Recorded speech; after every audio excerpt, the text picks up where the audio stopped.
Rapi Tulfo. Idol na idol ka po namin dito. Naway pagbigyan ang aming hiling.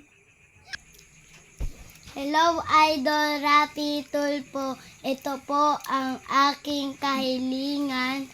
Naway mabigyan niyo po ako ng bike. Hello, Idol Rapi.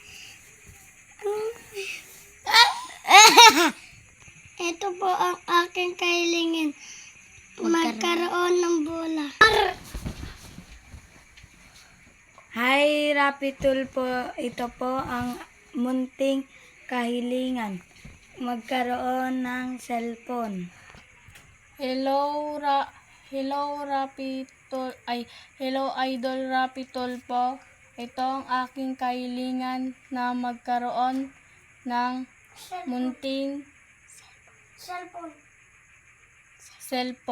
Idol Rapi Tulfo, nahingi pa ako sa inyo ng tulong kasi wala pa akong pensyon, 70 na po ang edad ko ngayon. Ngayon po ang aking mga apo, wala na pong nanay, nandito po sa amin. Pinapakain din po namin, kaunti lang po ang kinikita ng kanyang tatay na pinapadala sa amin. 3 po sila. May alaga pa kong isa, di bali 4 po ang apo ko. Ang asawa ko po, 75 na po ang edad. Wala din pong hanap buhay, kundi lang po, nagkukuha po kami ng gulay na gabi. Kasi may tanim-tanim po kami doon. Pag may bunga ang saging, nakuha din po kami ng saging, ibibinta namin, pagkain namin. Wala po kaming sariling lupa. Talaga pong naghihirap kami. Sana po makarating po sa inyo at makarating din po sa akin ang alam kong tutulong ninyo. Ito, hindi po ako nakapayos ng bahay. Gawa nga po ng talagang hirap po kami. Sa edad namin ito, ang aming mga anak, may mga pamilya din po. Pero naghihirap din po sila, may mga may mga obligasyon sa buhay nila.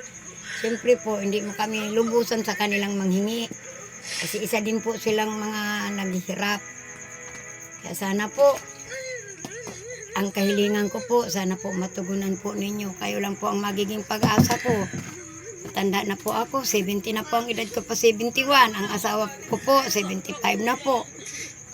Kaya sana naman po, alam ko naman po na may puso po kayo, lalo na po sa mga katulad namin. Na isang mahirap, isang kahig, isang tuka. Na sana po, matugunan po ninyo. Inaasahan ko po si Rapi.